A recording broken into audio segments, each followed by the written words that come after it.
धन्यवाद सभापति महोदय 15 मिनट्स कि आप अब 15 मिनट्स बताइए सर कैसे काम चलेगा। एक्स्ट्रा भी तो पार्टी का टाइम है सर। मैं तो देवगड़ा जी का पुराना ही शिष्य हूँ, तो मुझे तो 15 minute When you extra will और be they at the age दीजिए of ना। 92, when you will be at the age of 92, I will not look at the watch. Have my assurance, wherever I may be. सबसे पहले तो मैं निर्मला सीतारमण जी को बधाई देता हूं कि उन्होंने 7वां बजट पेश किया।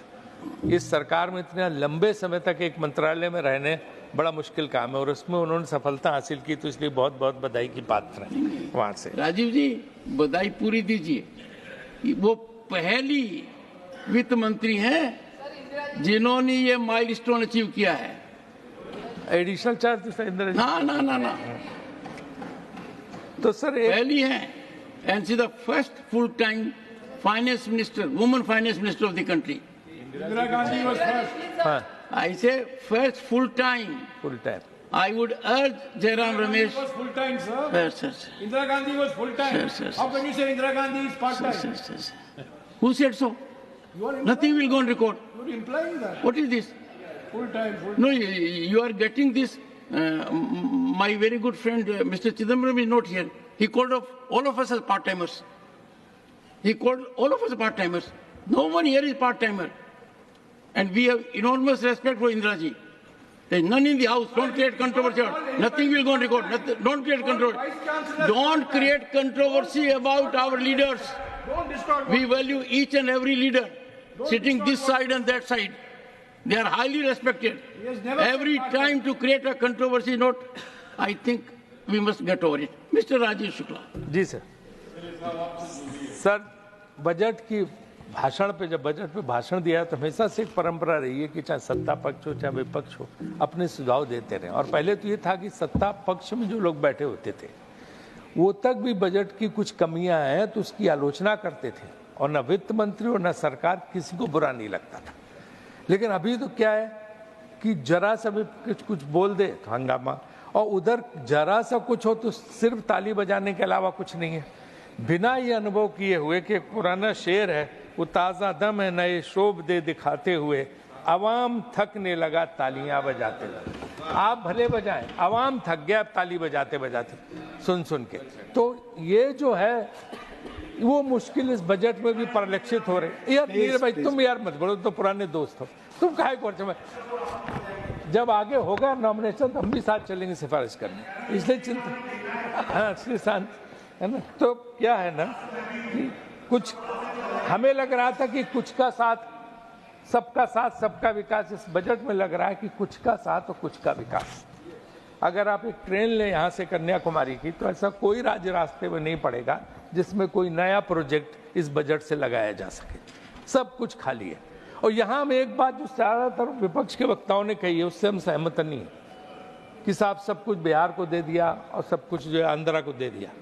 आंध्र बिहार वाले रो रहे हैं कि कुछ नहीं मिला है। मेरी उनकी सत्तारूढ़ दल उनके एमपी से बात हुई, एक दो मैं नाम नहीं लूंगा, उनका सब कुछ नहीं मिला है। सिर्फ अमरावती राजधानी के लिए कुछ दे दिया जो देना ही था। कोई भी सरकार होती तो राजधानी को उतना पैसा देती है, बाकी उनको कुछ नहीं दिएगा चंद्रबाबू नायडू जी को। और बिहार में एक पावर प्लांट और एक सड़क, और उसमें भी सुना है मैंने कि जो वो भी दिया है जो अमरावती वाला, उसमें भी कहा है कि विश्व बैंक से फाइनेंस हम करा देंगे, उसमें स्टेट को अपना शेयर देना पड़ेगा। तो मैं इस पे निर्मला जी से एक्चुअली स्पष्टीकरण चाहूँगा कि वो जो उन्होंने आंध्र प्रदेश को दिया है वो क्या है, डायरेक्ट उन्होंने इसकी मदद दी है या विश्व बैंक के जरिए। दूसरी चीज़ ये है कि बिहार में भी जो दिया है वो पैसा किस मद में दिया जाए, क्योंकि उनकी ओरिजिनल मांग जो थी वो थी कि हमें जो है स्पेशल स्टेटस, विशेष राज्य का दर्जा दिया जाए। क्योंकि मैं योजना मंत्री तो हर बार जो है कि बिहार से मांग आती थी विशेष राज्य का दर्जा, और नीतीश जी बार बार इस बात को बोलते थे। तो ना उनको विशेष राज्य का दर्जा दिया गया और ना चंद्रबाबू नायडू जी चाहते तो उनको दिया गया, तो उनको भी कुछ नहीं मिला है। तो एक्चुअली ये बजट ऐसा है जिसमें पहली बार है कि किसी को कुछ मिला ही नहीं है। अब मैं बारी बारी से शुरू करूँगा कि पहले किसको नहीं मिला। मैं बिल्कुल देवगड़ा जी ने जो कहा उससे सहमत नहीं हूँ। कृषि मंत्रालय की बात करें, कृषि की सबसे किसान परेशान आज की तारीख में। अगर आप उसी की बात करें कृषि विभाग की, तो कृषि विकास दर घटकर 1.4% रह गई और उसको जो एलोकेशन हुआ, जो पैसा दिया गया है, वो 3.15%, जबकि वो पहले 1% और ज्यादा था, इससे 4.5% था। वो जो है 3.15% एलोकेशन रह गया। किस लिए उन्होंने इसमें घटाया, मेरी समझ में नहीं आया। इसके बाद फर्टिलाइजर सब्सिडी, जो किसान को खाद की सब्सिडी दी जाती थी, सहायता दी जाती थी, उसको भी 1,88 करोड़ से घटा के 1,64 करोड़ कर दिया गया। फूड सब्सिडी भी कम कर दी गई है। तो जो किसान, जिसको आप कहते हो हम किसान के लिए कर रहे हैं, किसान भगवान है, यहाँ शिवराज जी बैठे थे, किसान भगवान है, भगवान का तो प्रसाद ही आधा काट लिया।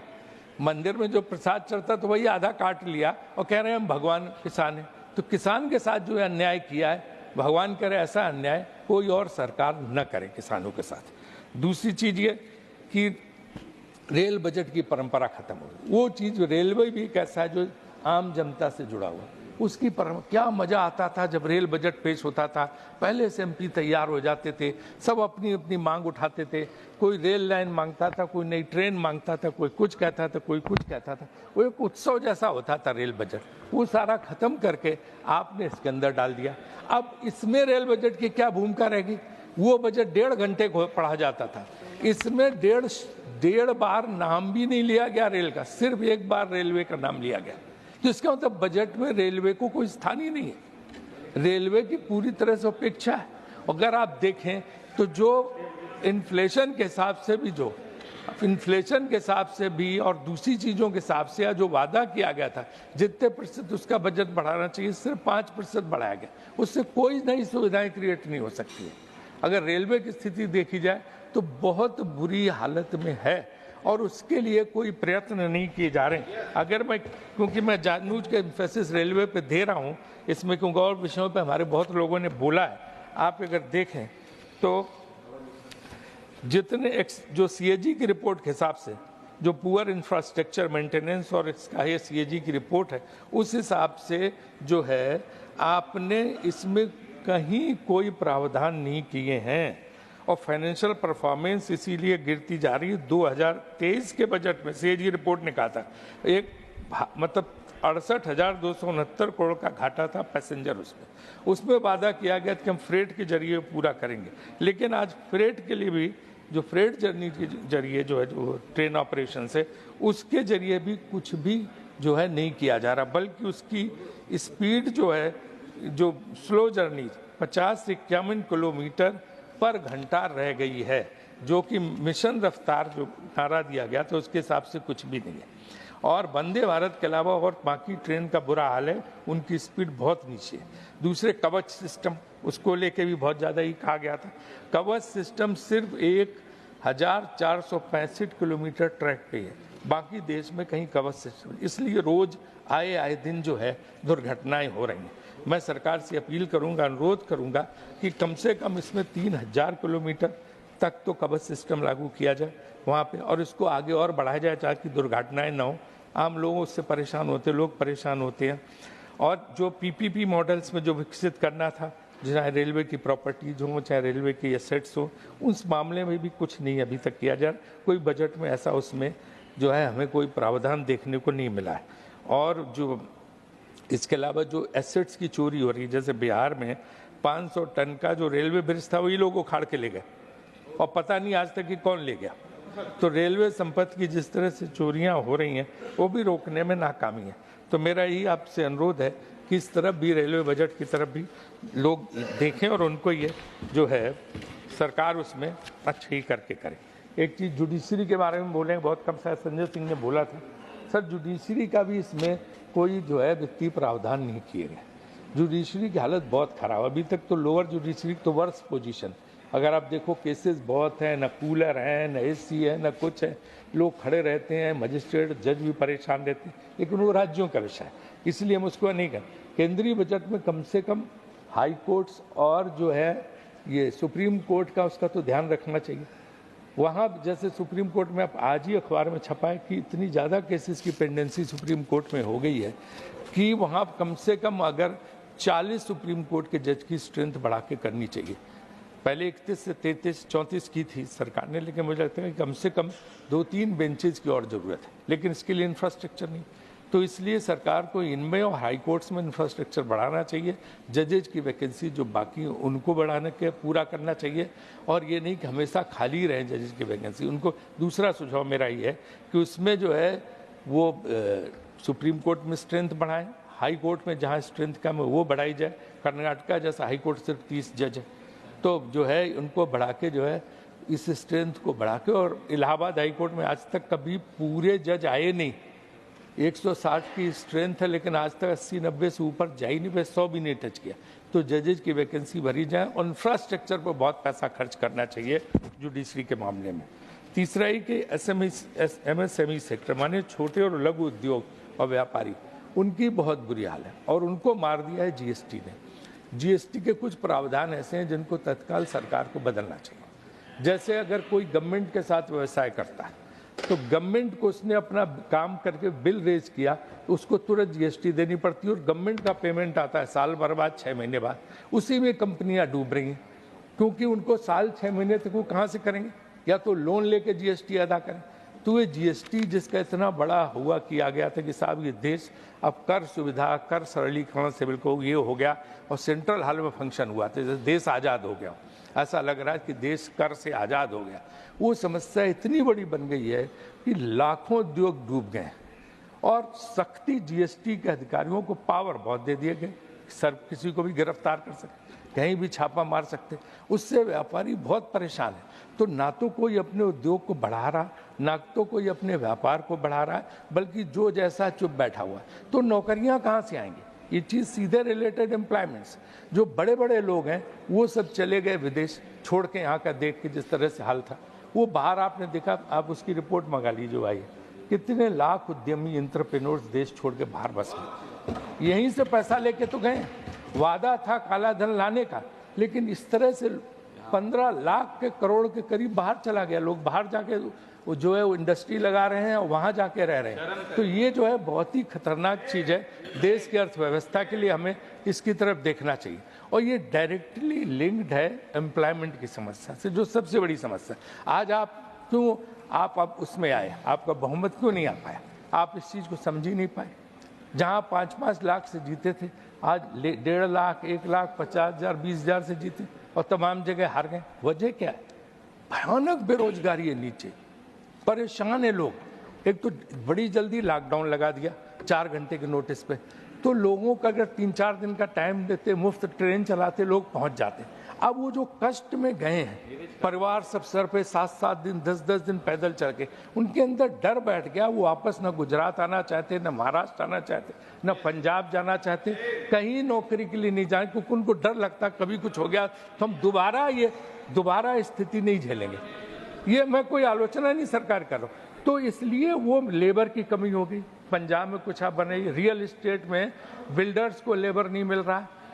पूरे गुजरात में, सूरत वगैरह में लेबर की कमी, क्योंकि लोग आ नहीं रहे। अब वो गांव में सिर्फ रह रहे हैं, जो भी अनाज वगैरह मिलता है उससे काम चला रहे हैं, इससे लेबर। तो जो देश की स्ट्रेंथ थी कि 60% यूथ पॉपुलेशन जिसका फायदा हमें मिलता, वो आज गाँव में बैठी हुई चुपचाप। उसको जो है अब वो वापस नहीं, वो कोशिश करनी चाहिए कि हम उसको वापस लाएं। और जो आपने ये स्किल की ये ट्रेनिंग इंटर्नशिप की जो स्कीम अनाउंस की है, तो मैं अभी फिक्की में लोगों से बात कर रहा था, जहाँ सब आए थे कॉर्पोरेट के लोग, वो कहते हैं इसमें क्लियरिटी नहीं है कि किसको कितना देना पड़ेगा। 1 साल के लिए 5,000 रुपये देना, तो किसको देना, और इसका क्राइटेरिया क्या है। उनको शायद ये बताया गया कि वॉलंटियरली जो लेना चाहे ले, ना लेना चाहे ना ले। तो ये कैसे फिर 1 करोड़ लोगों को, एक तो वादा था अब तक 10 साल में 20 करोड़ को नौकरी देनी थी। 1 करोड़, चलो 1 करोड़ के लिए वो भी इंटर्नशिप है, 1 साल के लिए 5,000 रुपये की।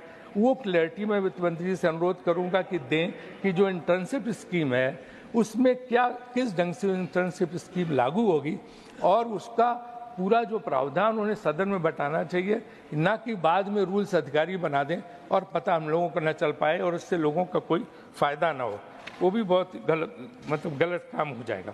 कैपिटल एक्सपेंडिचर 1 लाख करोड़ कम कर दिया, कहाँ से रोजगार आएगा, कहाँ से लोगों को काम मिलेगा? इतनी मुश्किल है कि पूछो मत। इसलिए ये बहुत जरूरी है। ग्लोबल इंडेक्स में भुखमरी के जो है वो 111 नंबर में, बताइए 128 पूरे, हम ऊपर 111 नंबर पे, हमसे बेहतर जो है बाकी 110 देश है। तो ये भी बहुत जो है दुख, मतलब एक इस तरह से एक ऐसी बात है कि जिसकी हम ये मतलब सलाह दे रहे हैं, कोई हम आलोचना नहीं कर रहे हैं। किन चीज़ों पे वित्त मंत्री जी को बहुत मजबूती से ध्यान देना चाहिए, वरना स्थिति जो है लगातार बिगड़ती जाएगी। आडवाणी जी ने जैसे कहा था ना कि मजबूत सरकार और मजबूत नेतृत्व, ये मजबूर सरकार वाला जो है मुझे स्थिति लग रही है, जिसको कम से कम ध्यान दे के ये करना चाहिए। बाकी सर मैं यही कहूँगा आखिरी में, क्योंकि टाइम हमारा ख़त्म हो रहा है, कि अच्छी बात है ताली सब लोग बजाएं, प्रशंसा करें, कोई फर्क नहीं पड़ता इससे। लेकिन ये चीज़ ध्यान रखिए, जो तब मैंने 14 में भी ये शेर पढ़ा था और आज शेर पढ़ रहा हूँ, बस ये कि शोहरत की बुलंदी भी एक पल का तमाशा है। तब नहीं मान रहे, सबने विरोध किया था कि शोहरत की बुलंदी भी एक पल का तमाशा है, और जिस साख पे बैठे वो टूट भी सकती है। तो अभी आधी टूटी है, पूरी तरह टूट सकती है, इसलिए ध्यान रखो। धन्यवाद राजीव जी। शांतिपूर्वक माननीय श्री साकेत गोखले जी।